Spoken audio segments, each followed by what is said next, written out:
So you've heard already much of the tendon mechanical properties, I presume, and when I was asked to give this talk, Laura asked me to talk about generally about tendon aging and injury. So this will go back to the general things, more of an introduction. First, the context of aging. In our society, we face the grand challenge of aging, where we hope that we all can live independently and maintain functional capacity throughout our lives. And in this respect, muscle strength and power are important determinants of functional capacity, and also fall incidence, for example. And because muscle strength is influenced by tendon properties, the research on tendon is well justified in the field of gerontology as well. So, what happens to important tendon properties when we age? I'm presuming that someone has introduced the force elongation curves where the slope reflects the stiffness of tendon material, and when we this is for the younger subjects, and middle-aged and older, as measured in the study by Onabel et al. Some time ago. But this is a nice figure in showing the gradual decrease in tendon stiffness, and also the fact that the stress-strain curves, slopes that reflect the material property, decrease with aging. And to put some numbers here, I picked values from two studies. This Onabel study shows quite large values, while what we have done with Lauri Stenrud's thesis work, he measured 33 young and over 60 elderly subjects. We found in general much lower reduction in those properties. So tendon material changes, but what else happens? Why does this come? What happens in the tendon? Well, this excellent review was recently published, and if Michael would have stayed here, he could have continued and given my talk, in fact. So here you see 3 time points, immature, mature, and old. So here we see actually a process of maturation that is distinct from the process of aging. And as previous slide shows, the elastic modulus decreases typically along with age. And if we look at the tendon, I don't know how much Hazel and others did you talk about this? How about this? Okay, good. After maturation, there's basically very little change in the tendon fibril diameter or cell density, and especially matrix turnover is virtually absent, as they have referred. Did Michael talk about the matrix turnover in the content? Well, then other effects, the crosslinks, especially the advanced glycosylation end products that tend to accumulate in tissues that have a slow matrix turnover, such as tendon and cartilage as well, they increase. And please refer to this review. It may affect molecular structure and also the loss of water in the collagen. But I will keep my talk in a general level and make a few notes on the tendon size as well. That has been shown to increase with aging. And there we have to also take into account the effects of exercise and the genetics. And before going to the effects of exercise and aging, a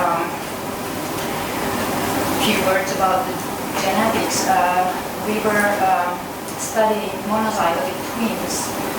These are twin sisters, elderly, so they have lived their life and the environment has been influenced their behavior, so their physical activity was not similar at this age, and furthermore they were discarded for hormonal replacement therapy, so their hormonal milieu was also different. But still, despite of these differences with these twin sisters, identical twin sisters, there's much similarity in the tendon size, just taking a simple measure of the thickness in them. There's one outlier here that makes these huge R-squared values, but if this is removed, we still have a considerable variance explained by just the genes. So, going back to the material properties and why they are important when we grow old. In Lauven's PhD thesis that he's going to defend in September, and we have an opponent here in the audience. Bill Balchivolos will be coming to Jyväskylä. So we had over 100, near 100, I don't remember actually sample size right now. We measured 6-minute walking test and other functional measures as well, but since this is a good indicator of the functional capacity, we did measure also muscle and tendon properties, namely Achilles tendon stiffness was found to be independently associated with the functional performance, and also plantar strength and fascicle length also explained much of the variance in the functional performance. And together the muscle tendon properties that we measured were explained, predicted 73% of the variance of the walking test. And especially the calf muscles role was found to be important. So they do play a role important role, and therefore we should study how to improve them also in old age. So as I showed you, the stiffness and the strength decreases with aging. If we look at these two variables, tendon stiffness and strength, and plot them together, this is early research by Diamantis Arapatsis, who showed that there's association between stiffness. So those people who have high force levels have also higher stiffness, and they were able to get this association when they measured people with different physical activity levels, non-active endurance runners and sprinters. And the sprinters were very strong, but they also had a higher stiffness. We did similar analysis in Lauri study, and where we have also older women and older men, young women and young men, and older endurance athletes and older strength athletes. And there's a lot of variation here, but the association is still similar. So those people that had higher strength, although there's tendon force here, but basically, if they have a higher strength, also the stiffness is higher. And importantly, it doesn't matter if you are young or old. If you have a given strength, your stiffness will not be different. So it's actually, regardless of age, the Achilles tendon mechanical properties can adapt to match the level of muscle performance. And a few more details about this study that Lauri did, where he measured both young but elderly, let's say not sedentary but normally physically active, and then master athletes that took part in the world championships that were held a few years back in Jyväskylä. So they were 10 endurance athletes and then 10 sprint athletes. Looking at the Achilles tendon cross-sectional area, this was measured with ultrasonography. The aging, as shown also in the review, all the age group had higher cross-sectional area, so the size was bigger, but it was more pronounced in the athlete groups. And then mechanical properties, these are lying from about 10% to 80% VC. So the tendon material showed difference in young and all these elderly. So the material was different, but the stiffness in this population we did not see significant differences. This lowest slope is the normally aged people, and here are the athletes. But there was no statistical significant differences in these groups. So the tendon stiffness was maintained, but the size and the material increased. And again, I have to mention the Copenhagen group's work, who also measured elderly endurance athletes and also measured advanced glycosylation end products and showed that these endurance runners had less of these age products, and therefore discussed that the lower stress in association with these factors could reduce the risk of injury in these very physically active elderly people. So the tendon properties are important, independent determinants of walking ability at old age. And these three factors together explained 40% of variance in the walking test. And I want to stress, because I like calf muscles and Achilles tendon, that the plantar flexor muscles are more important actually than knee extensor muscles in walking. And in the elderly, this is pronounced. Okay, this was the overview on the aging tendon, and then some words about the tendon injury. And since this is an imaging thing, I bring up here the ultrasound image of a healthy tendon.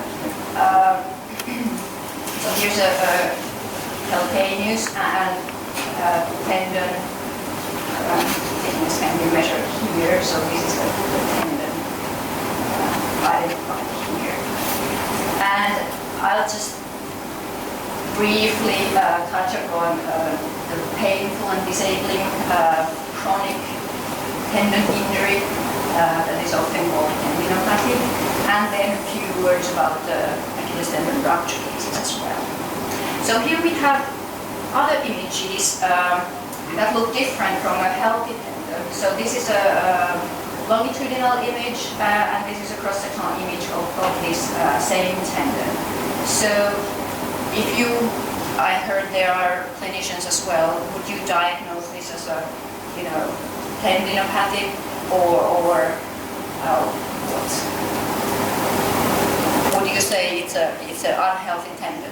Yes. Yes, you would. How many would say it's an unhealthy tendon? Okay, and the others say it's a healthy tendon? Well, it was a symptomatic tendon, and it was an image of these twin sisters actually that had a very thick tendon, but they had no problems with their tendon whatsoever. And they did not, in the questionnaire, they did not report any history of tendon pain either. So both of these twins had such kind of hypoechoic areas in their tendon, which was interesting in my mind. Well, that was sort of a sidetrack. But typically, if we have a thickened tendon, it usually tells something about some problems in the tendon. And one method that was not, I believe, not touched in this congress was the analysis of peak spatial frequency of the ultrasound images that Gregory Bashford from Nebraska has developed for their including from USC. They have used this frequency analysis to try to distinguish healthy tendons from painful tendons. And here you see the peak spatial frequency patterns are quite distinct. And another study where they actually looked this parameter from volleyball athletes.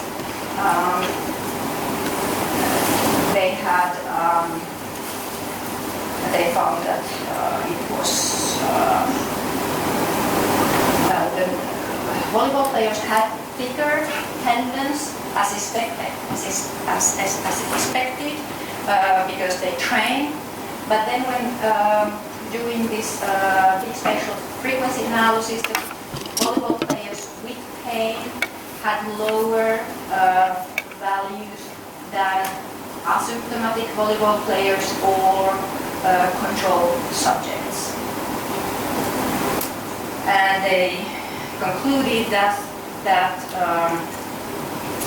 the painful symptoms are associated with degeneration rather than inflammation.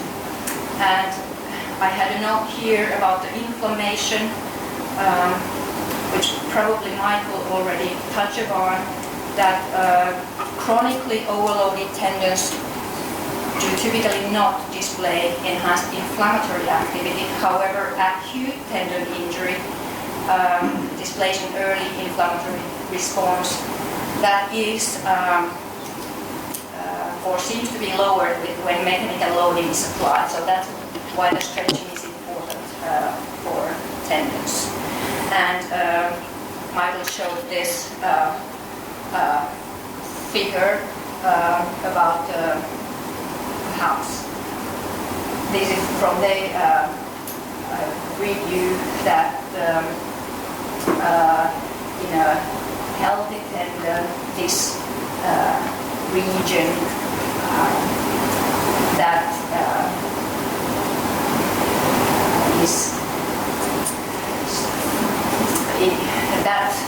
is where the collagen matrix can renew and collagen synthesis can occur, but also can adapt to loading and shows inflammatory responses. Okay, that was sort of a sidetrack on the inflammation, which does not occur in the tendinopathy, but perhaps in an Achilles tendon rupture, that is a much larger, different type of injury. Here we have image of healthy tendon and healthy leg and image of leg where Achilles tendon was ruptured and operated, and this was done in collaboration with Jens and Kari Kalliokoski from Turku Vet Center, where this is a positron emission tomography image where we have used glucose marker that has been shown to be a good inflammation marker. So these red areas show high glucose uptake in the ruptured tendon. And we had one case what we followed, we measured before intervention and after a 5-month eccentric rehabilitation program. And as we see after, here's the tendon located.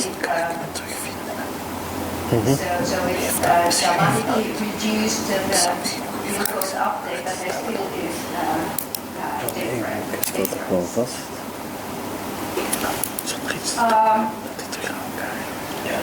So we used here eccentric tendon rehabilitation, but regarding that, while there are several studies using the eccentric training protocol, we don't know yet is it the best. We need more evidence from different modalities. For example, the heavy slow concentric one has not been tested systematically. But the main purpose of the rehabilitation is to restore the function and the properties of the tendon and muscle. So here the contrast is not so good. Here you see a rupture that has been completely surgically repaired at a time when they were allowed to their weight, and then after 6 weeks and 8 weeks of rehabilitation. And well, you cannot really distinguish, but the tendon becomes darker. So in MR images, it means that the collagen it's more dense and it's becoming, the tendon is it's becoming stronger. So, but what about the function, the muscle function then, when we see some improvements qualitatively, what happens to the function? So earlier, this is when I was postdoc at UCLA, we used cine-phase contrast MRI to measure muscle movement in these patients. So here is the control leg, and when they did plantar flexion movements, the muscle moved. So this is the velocity of the tissue, and the higher the velocity, the greater the movement in this protocol actually.